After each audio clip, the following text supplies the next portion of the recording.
Flip, flip, flip, flip, flip, flip, flip, flip, Flip Weekly. Hey, what's going on? It's Matt here from flipweekly.com. You're listening to the Flip Weekly podcast. This is a podcast where once a week I tell you all about the thrift stores that I've visited and the garage sales which I completely missed because there are none in my area. And what we're hunting for are items that we can resell online for a profit or resell locally for a profit. Facebook Marketplace is just as good as eBay, people. We have some finds, we have some sales, we have negative positive feedback on eBay.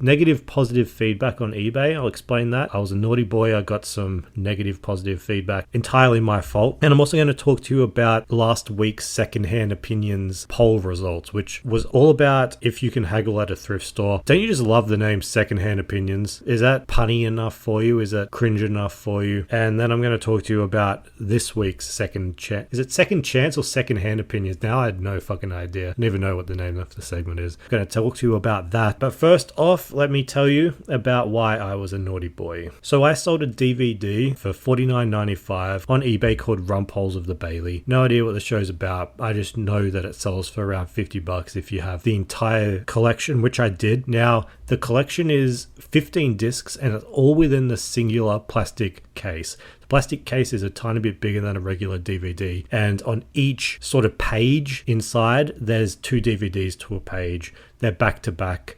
As you're flipping them over, and they try and get 15 in there. Now, I've sent this off to a buyer inside of a padded mailer, and they've arrived with all the discs.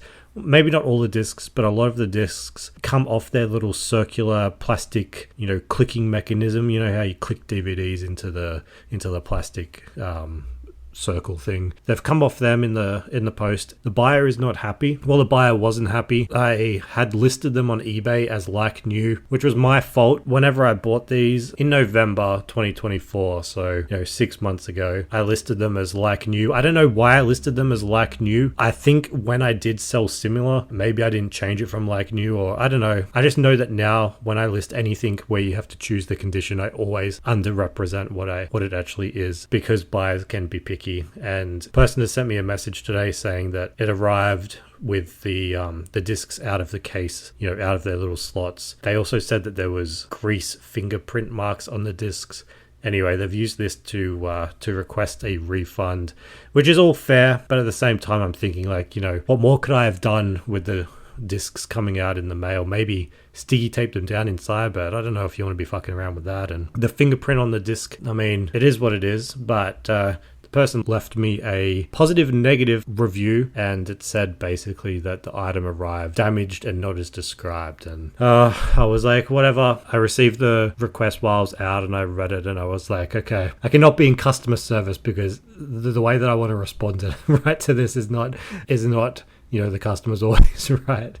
Even though they probably are right in this instance, I just didn't want to reply too quickly, and I immediately issued a full refund. I didn't reply what I wanted to reply. I just basically said, sorry about that. Sorry about how they arrived. Have a refund. And then they said thanks and left that review. In the review, though, they said that the seller, which was me, issued a hassle-free refund. So I think it was a good thing that I just immediately did it. I think if you get these returns, you either take the DVD back, take your item back and try and sell it again, or you can just, accept a loss, issue a refund and move on. I don't think this guy was trying to scam me. I think that it was a genuine issue. The discs came out. I can see that. I think it even happened to me when I was pulling them out. I could tell that one of the discs was loose and I put it back in. So it makes sense. And it was only $50 plus post. So whatever. Wrote it off, moved on. Just don't focus on that. That was the first Matt being a naughty boy. But Matt was also a good boy this week, because what I found this week in the thrift was nothing short of amazing. And let me tell you why. The first item that I found in a Lifeline thrift store was something you would have seen on a shelf if you were born in the 90s and you're a kid and you like to go to toy stores. This was an item that immediately grabbed my attention just based off the graphics on the box. They don't make toys like this anymore. They don't have these sort of graphics on boxes. Yeah, it immediately caught my eye. So the toy was this little playset from a animated TV show called Mask, or M-A-S-K. I'm not sure how you pronounce it, if it's either Mask or M-A-S-K. It's developed by Kenner, and Kenner is a toy manufacturing company, but I guess back then they were into making animated TV shows. And, the reason why a toy manufacturing company would make a TV show is so that they could make toys based on that. And it's a good money maker, right? Like, wasn't it George Lucas that made billions and billions of dollars just because of the Star Wars merchandising rights? Because think of back then with Star Wars, the toys were everywhere. I think George Lucas was making all that money because the studios didn't give a fuck about the merchandising rights, the toy rights. They just wanted, the back end for the movies, for the cinema. But George Lucas, in all of his infinite wisdom, could see the future and could see that's how he was going to make $1 billion. So this is what Kenner did, and they developed a toy line for this animated show Mask. The toy line, it's based on the show. From what I gathered from basic Wikipedia when I was looking up what this was, it's like a department, like a law enforcement agency called Mask, and they're battling a terrorist organization or some sort of evil organization. I guess they're evil because the good guys are Mask, M-A-S-K, and the bad guys are Venom, V-E-N-O-M. I'm sure it stands for something, but yeah, on Wikipedia it's like V.E.M, blah, blah, blah. That's what the show's about, and the toy was marked as $55 on a price tag, and it also said as is on the price tag, and it was handwritten. And one of those tags sort of puts me off because it means that the staff have paid a bit more attention to this item than they would something else. If there's a board game in a thrift store and it's Monopoly, the staff are not going to open up Monopoly and make sure all the pieces are there. They're going to put a normal price tag on it, and that's it. However, with this one, it's a similar sort of thing as a board game where there's little pieces involved, but they've written as is, which means that they think there's pieces missing. And with a playset like this, I think they were right. So the playset was it's called Mask Goliath. The playset is a truck, like a semi-trailer, and the semi-trailer has a aircraft on the back of the semi-trailer.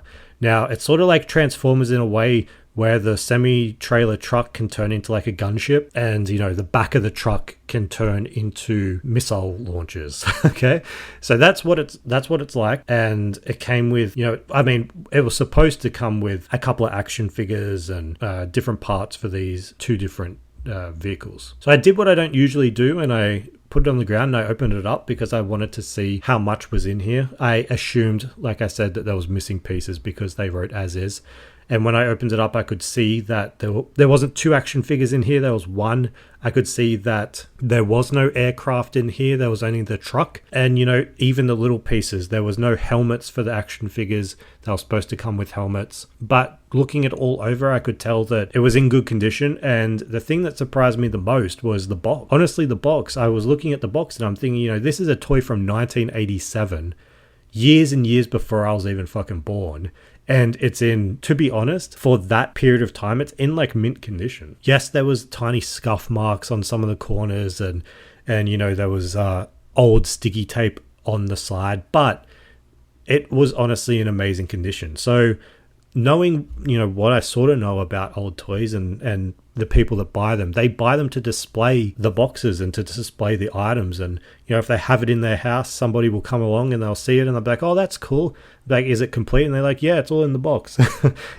Most people are just worried about displaying the box. So one side of this box looked perfect. I could see it on a collector's shelf.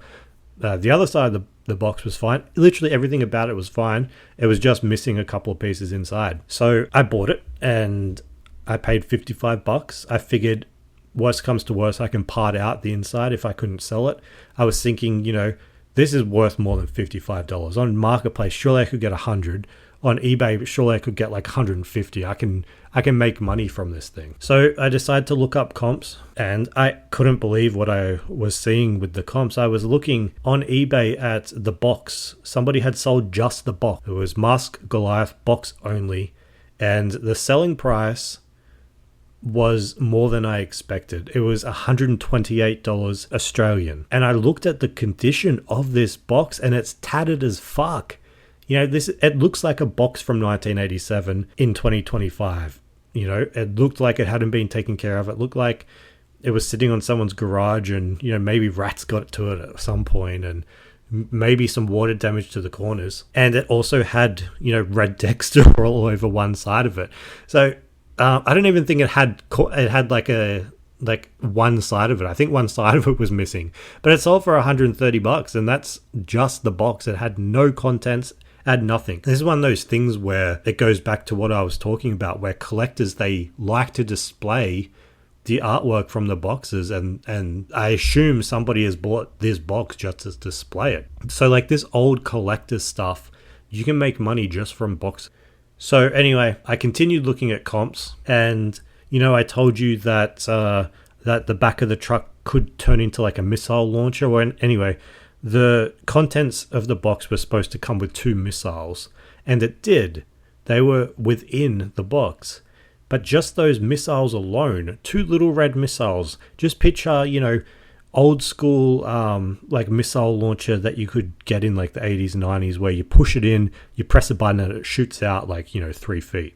Those little red plastic missile launchers were selling on eBay for $35 to $40 just for those little missiles. And, inside my box there was 2. And I kept looking, and the flatbed truck that I had, it had sold comps of $100. Then I kept looking, and there was complete versions, including the box, going for close to $700. Now, that I don't have the complete version. We have things missing. We have the aircraft missing. We have the helmets missing. But that is fine because, and it's going to sound crazy, we have a good box.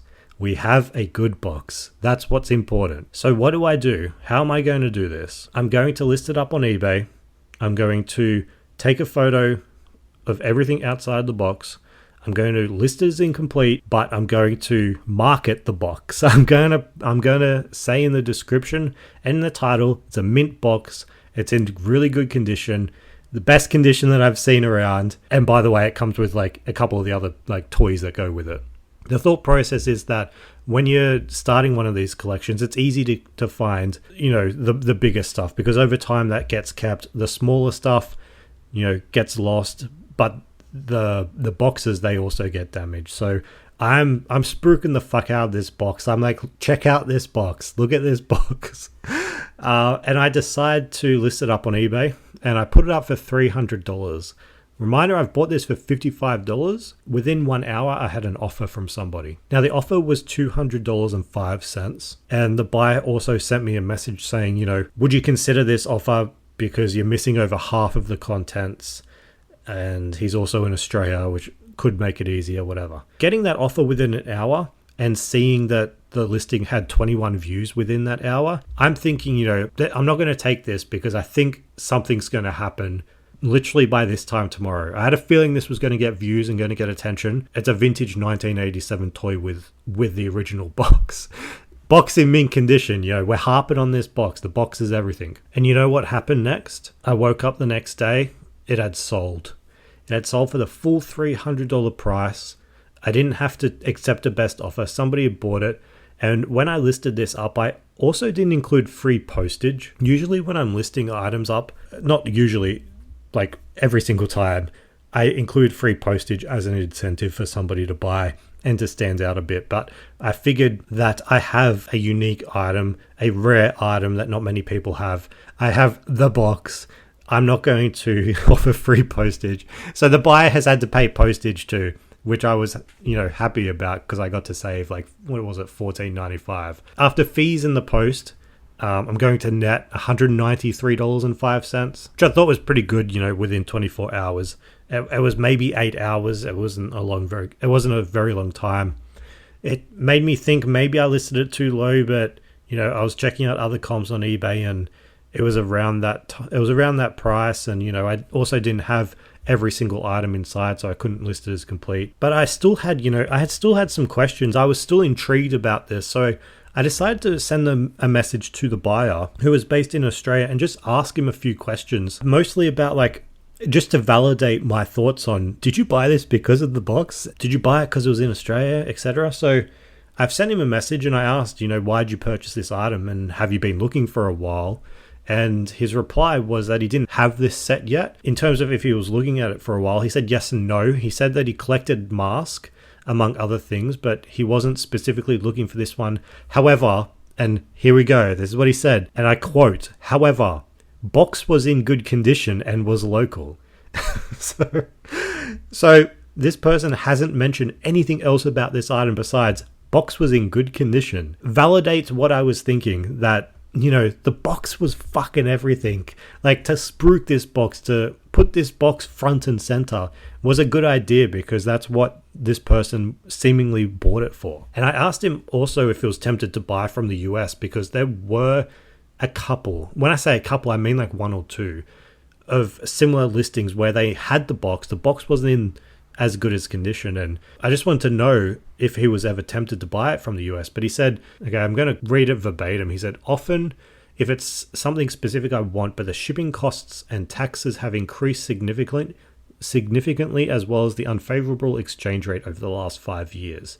So take from that what you will. Now, the next part that I asked him was, when buying this sort of item, what are you looking for in the listing? I asked that because I wanted to know if he wanted to see, specific photos, if he wanted to see like specific descriptions of the item, because I wasn't that familiar with this line of toys. So I didn't really know what to say. I had some descriptions of the items, but I didn't have anything. Anyway, he has said to me that, so he said that he wants good detailed images and descriptions that state if an item is complete, damaged, or not sure about A or B. And he has said, which is I think the most important part, not using AI descriptions so the above content isn't lost. This is just a single anecdote from a single buyer.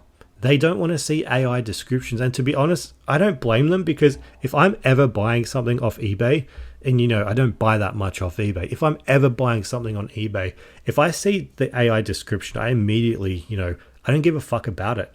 It doesn't provide any information other than what you've already included in the listing. And who would want to read, AI's take on an item when it doesn't include any new information? And that's why in all of my listings, I don't use it. I also don't use it because I think that it can include other information that might not be deceiving, but might be inaccurate. So for me, I never use AI. I take, 30 to 60 seconds to write my description.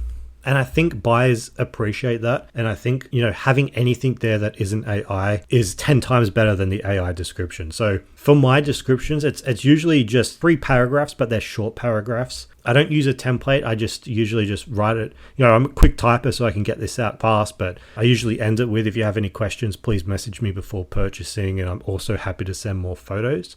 So I put that in most of them, and then I usually start off with up for grabs is, and then I say what it is. And then the second paragraph is just, if I was looking at the item, what would I say about it? So for this one, I just said the box is in very good condition, better than anything else I've seen online, which is true. I did a tiny bit of research before listing it up, so why not include that it's better than anything else I've seen online? It's a positive. It makes my item sound better. And then I continued, the set is incomplete, which it is. That's information I know, so I'm putting it in there. And then I say includes the original manual, matte tracker figure without mask, semi-truck transport with 2 missiles that shoot, original styrofoam, sticker sheet shown in photos. All of that information is just what I'm seeing. I'm not coming up with anything creative. I'm not saying this is a once in a lifetime fucking, it'll make all your dreams come true. No, I'm looking at the item and I'm just describing what it is. And I think that is so much better than an AI description. And,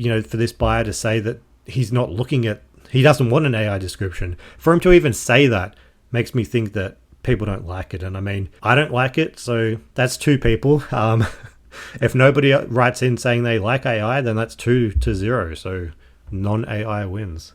But yeah, it takes what? It takes like 30 seconds. It's like a verbal diarrhea of everything that you've seen in the photo. Like, how hard is it to do that instead of just clicking the use AI description button? Anyway, the last thing I asked him was, why do collectors buy incomplete sets? And he just said that he prefers complete, but they're getting harder and harder to find.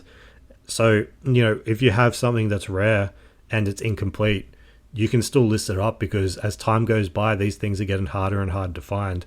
So you might as well sell something that's incomplete. Don't throw something out. Don't leave something behind just because it's missing something, if it's rare and worth money, because somebody's going to pick it up. But yeah, that was such an awesome find. I get so much joy out of buying and selling things like this because they're so rare. They're so hard to find.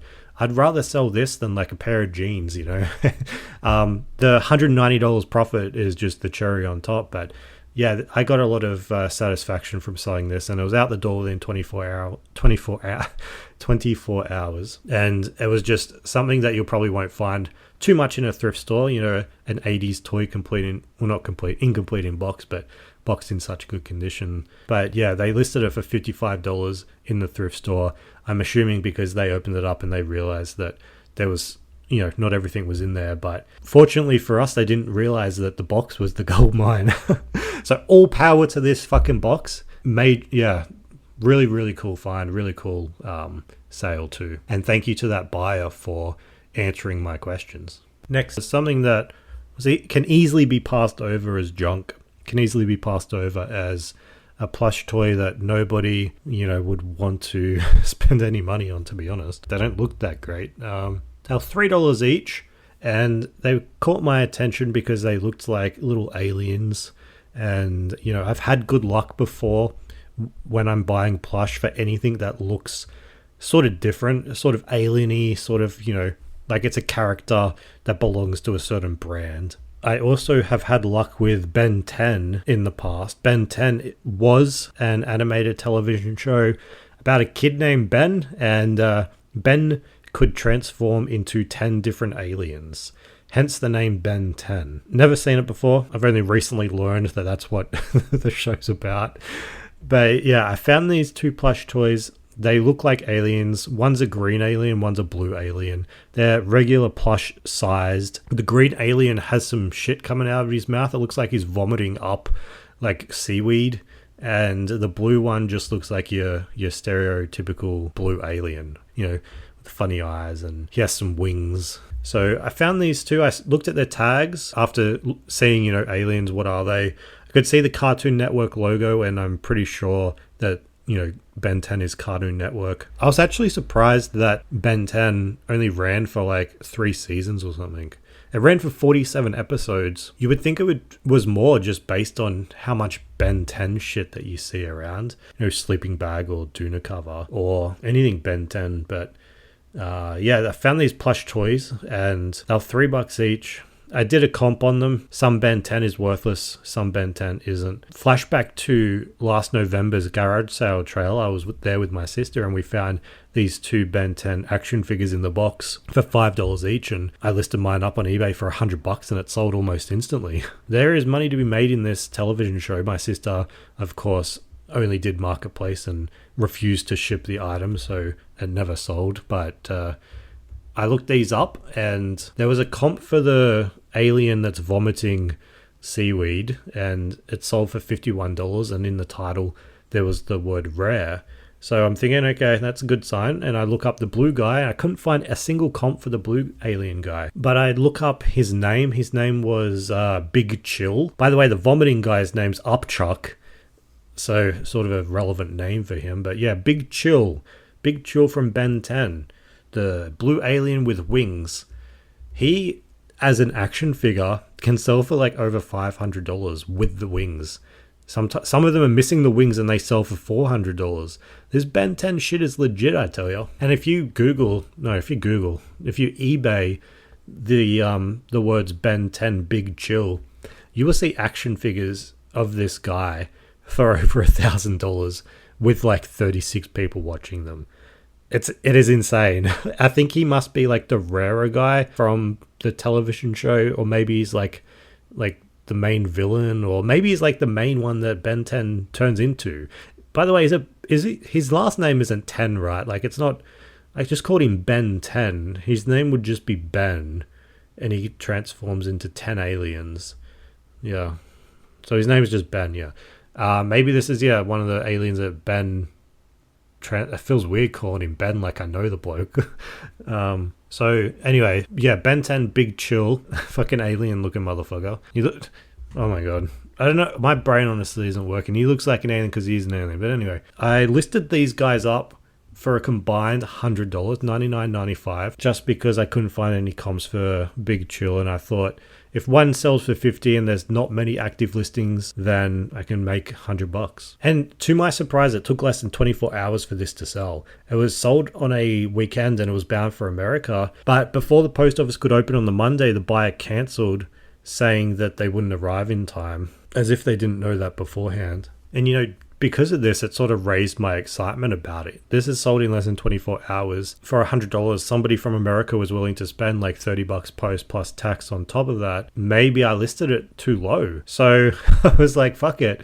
Relisted it. I added a number 1 to the beginning of it. So I listed it back up for $199.95. I thought if this first person isn't going to follow through, then who cares? I'm just going to try and get $200 for it. Let's see how we go. It is doing well. It's had 48 views already, and it's only been live for 4 days. It's got like 3 people watching it too. So I can dream, right? Like I could dream that this $6 pair of plush toys can go on to sell for $200. I mean, they don't even feel high quality. They just feel like these shit fucking plush. If somebody is willing to buy them for $200, then I don't give a fuck. We don't care about that. We just care about what can come into our pocket. So yeah, $200 for them. They sold for $100, so we're going to try for $200. I'll let you know how it goes. This is just a reminder that anything Ben 10 is worth a look up. Like I said, the way that I find them in a thrift store is if it's an alien looking thing. If I see the Cartoon Network logo, this is usually a sign for me to at least investigate further. Now, the next item is a signed book. I know they're not that interesting, but I like to find them, especially if they're somebody that, I admire or someone interesting. You go in the biographies, at least here in Sydney, and you see the same people over and over and over again. So when there's a different one, it always stands out to me, and I can pull it out and have a look. And this week, it was Gordon Ramsay for his autobiography, Humble Pie. Now, I've actually found this book in the thrift before, and it was signed, and it's in my personal collection. I've read it. It's a good book. I related very much to Gordon's upbringing. I didn't relate much to becoming a chef. But this version was a hardcover copy. It has his autograph in there, obviously, and it was $3 hardcover from a Vinnie's. I've listed this up on eBay for $100. I think it's going to sell. It's Gordon's autograph. I'm sure somebody's going to buy it. Gordon is so popular. He's on TV. He's all over YouTube. You can't, jump onto YouTube without seeing his fucking face. I remember watching or hearing about Gordon for the first time way, way, way back. I was watching Kitchen Nightmares UK, his UK shows, before they made it, over to the US and over here to Australia. I had a friend in the UK at the time, and when we couldn't get them here in Australia, I would get him to download them, put them on a USB drive and ship them over to Australia. And I actually got him to do that for some of the other television shows that never made it here, including Dragon's Den. The Australian internet speed was not quick enough to download the quickest way to watch this shit. Anyway, I love Kitchen Nightmares UK. I loved his The F Word, and yeah, I've been following Gordon since then. Not so much now, seen as he has fucking million shows. But yeah, all of his TV shows are good. This is a good book if you want to give it a read. If you are interested at all at Gordon's upbringing, he's dealt with, seemingly a lot that he doesn't talk about. But yeah, I pulled this book out because it is one of his first books. I think it was written back in 2006. So it's almost 20 years old. And I thought, that it might have his signature in it. And of course it did. So it's going to be a easy 3 into at least $100. And, these are obviously easy to ship too, because you just chuck them in a padded mailer, chuck them in the post. Now, the last thing that I bought it was a jersey, but it was a jersey that I've never come across before, because it's a sport that I've never come across before.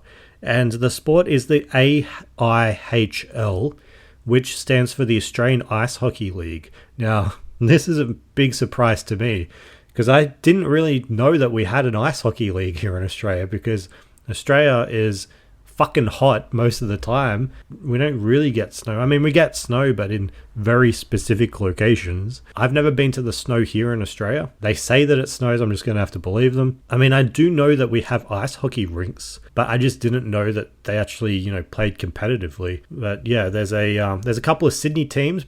This team was called the Sydney Bears.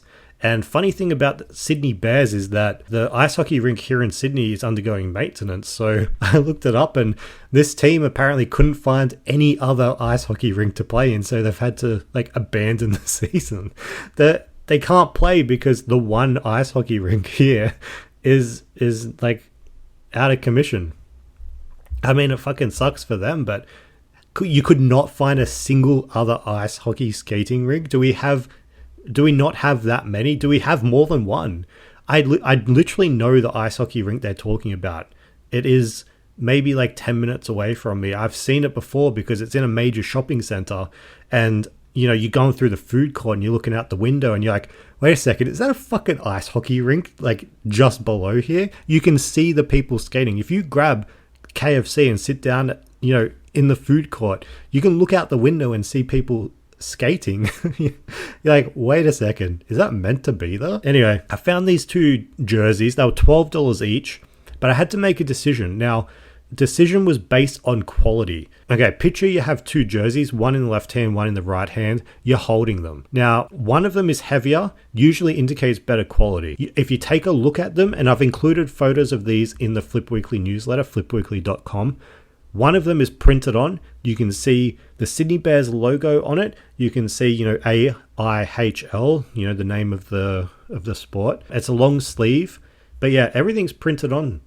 But the one on the left hand, the heavier one, it's embroidered. So the logo's embroidered. There's a name on the back. It's all embroidered. It feels higher quality. It has, the shoelace straps so you can tighten it up, but they're both $12. So if you had to pick between them, which one would you pick? You'd obviously pick the heavier one, the embroidered one. Now, the reason you have to pick and you're not buying both is because there's no comps online for these. I think the sport is that small that there aren't people buying and selling the jerseys. On eBay, I couldn't find any active listings for, Sydney Bears, Australian Ice Hockey League. I couldn't really find any solds either. I could find an independent website that listed up when, Australian ice hockey shit was posted on eBay, but I couldn't tell if that website was, active anymore. So yeah, it was a gamble, because at the same time, when you find items for a sport, but it's not major, you come across, your suburbs footy jersey in the thrift store, and nobody's going to buy that shit.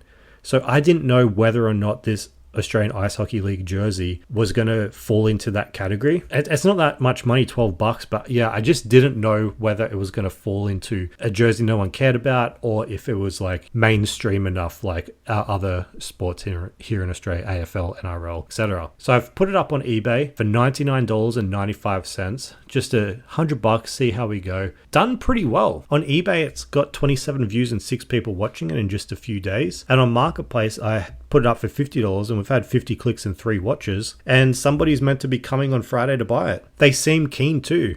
They've asked to come a day earlier, and I'm like, well, I can't, I'm busy. They're like, okay, I'll just leave it for this date. So they seem keen, and I do think it's going to sell. I always get upset when I put something half price on Marketplace compared to eBay, because 12 into 50 isn't what I want to get. I want to get 12 into 100, but maybe it'll sell before then on eBay. But yeah, like I said, it'll be a good sale. But yeah, just a lesson there. If you got 2 things to choose from, always choose a higher quality one. And if you're taking a gamble, don't buy both, buy one. But this is all common sense. Everything I tell you really is common sense. It's either common sense or it takes 3 seconds of research. Now, what did I sell on eBay this week? What did I sell? I sold the items from last week. It shouldn't come as a surprise. Do you remember last week I talked about the trifecta of items that I was able to find in a thrift store? Well, they've gone on to sell, and the first one was the Pokemon pack, the booster box, the half booster box of 18 packs that somehow I was able to find in the thrift for $15. They sold for $219.95. Now, the thing that confuses me about this is when I listed them up, This was the higher echelon of pricing. They were down to $150. Now, there wasn't that many on eBay. I think there was maybe 4 or 5 in Australia, and I decided to do the higher price because it's Pokemon and Pokemon cards, and I think there's like a Pokemon card shortage like worldwide. Is it, or just here in Australia? You know, you see those videos on social media of people queuing up for Pokemon cards, and I swear I've seen a video on YouTube where people go around hunting for Pokemon cards, like just retail, not even like old stuff, just trying to find the retail stuff, and they can't find them. I don't know if Pokemon is like trying to withhold cards to make, you know, more of a demand. I don't know. Anyway, sold for $220. I kept looking on eBay to see if there was going to be like 2 packs pop up from somewhere here in Sydney for the couple that found the packs before me. Couldn't see anything there. Maybe they were buying it for themselves. I just wish, again, that I was able to buy all 3 packs because I would have made a ton of money. I'm happy with the 15 into $219.95. We say this all the time, but you see a Pokemon, look up a Pokemon, buy a Pokemon. It just goes so quickly. Make sure you're buying legit stuff, though. I've talked in the newsletter constantly about how to tell if something's real, if something's fake, mostly with plush, with toys. So the only issue is that I probably shouldn't celebrate too much just yet, considering I've been burnt by selling sealed Pokemon cards on eBay before with that scammer from a couple, was it weeks ago, maybe 2 months ago. I should wait until I receive like feedback from it before I celebrate. Who knows if this guy's going to say all 18 packs came undone when they arrived. That'd be my fucking luck, you know. But anyway, yeah, good sale. Part of the trifecta last week was the camera. Finding a digital camera in a thrift store, it's getting harder and harder, and you know, most people that are going to garage sales or thrift stores, they are always trying to find cameras because they sell so quickly. And I didn't know there was that many camera collectors or camera buyers out in the world, but apparently there are. And yeah, I found a Samsung for $15 and it sold for $200. I mean, $199.95. Honestly, why do cameras sell that quickly? Why do cameras sell quickly? They're honestly such a hot item on eBay to sell. Is it because people don't like taking photos on their phones? I can't imagine these digital cameras are any better than like an iPhone, right? Like Tim Cook, every time he's talking about the new iPhone, all they talk about is the fucking camera. Is the camera on an iPhone not as good as like this Samsung digital camera that came out fucking God knows how long ago, 10 years ago? It still has a CD-ROM to put into the computer. Surely an iPhone camera is better than this digital camera. So it begs the question, why the fuck are people buying them? I tested this thing out and, you know, it works fine. Everything worked fine. But, you know, I'm taking a photo, you're looking on that really tiny like LED screen and you can't see much because it only has so many pixels, and you can't really make out intricate details of the photo. I would prefer a phone. Like, what am I missing? Or are these collectors trying to collect every single camera ever made? I don't understand. Someone can fill me in about these cameras. If you find a camera out at a garage sale, you can expect to pay, you know, $5-10, maybe $20. Always get them because they're always going to make you money. I just don't know why. Now, I've talked to you about the Mask of Goliath that sold. That was 55 into 300. That's $193 a profit after fees and shipping. So the next thing that sold was 2 more things I'll quickly talk about because we've been going on for a bit. The first was this, you know, those babushka, you know, those Russian nesting doll things. I found one in a thrift store for $3. But it wasn't Russian. It was hand painted, and it was, you know, like Thomas the Tank Engine, Thomas and Friends. You know, the biggest one was Thomas, the blue one, and then there was like the green one and the red one, all within these like babushka Russian nesting doll type things. And it was wooden and it was hand painted too. I remember finding it, and when it comes to something like that, you know, there's been time put into this. There's intricate details, making sure all the colors line up, making sure you stay inside the lines, something we learn about when we're in school, when you're doing painting. I figured at the time, like, if someone's put this much time and effort into it, it must be worth a bit of money. And it was. I listed it up for $90 and it sold for $75. So that the lesson there is, you know, if somebody's put a lot of time and effort into something, in most cases you might be able to get a bit of money out of it. And this was Thomas and Friends, and Thomas the Tank Engine does well. So that was one thing. But the other thing I found, and I paid $6 for it at a Lifeline, was this Disneyland Cars Piston Cup trophy. So we all know the movie Cars, Disney Pixar movie. There's Lightning McQueen, the red car. This was it was like this plastic trophy that you could buy from Disneyland in California back in the day. And, it had a plaque on it that said winner. And I don't know, does Disney roll in and roll out products all the time? Some of the stuff you can't buy anymore. So this little trophy, it was only 7 inches, it's a very small trophy, was listed for $99.95 and it sold. I know that some Cars stuff can do really, really well, more than other Pixar stuff. And I also know that some Disney Cars Land, like anything like that can also do really well. Because like I said, it's in my mind that they roll in and out products all the time and they don't bring them back. I think I might have bought and sold a shirt before and I found that out that they only stock Disney store exclusives or whatever for X amount of weeks. So I think that's why this was worth money. So it's worth, if you see something in a thrift and it says like Disneyland Hong Kong or Disneyland California, it's at least worth looking up because it might be one of those things that's been and gone and people are still wanting to buy it. That sold for $100, ticking off the criteria that I aim for, at least $100 sale. Now, lastly, let's get into secondhand opinions. Now, this is the second time I've done this little segment. I'm going to throw up a controversial, at least like a slightly, spicy topic. Not too spicy, we're talking maybe like I don't know, like sweet chili sauce, like not that spicy. Not even spicy. That's not spicy. You know what I mean?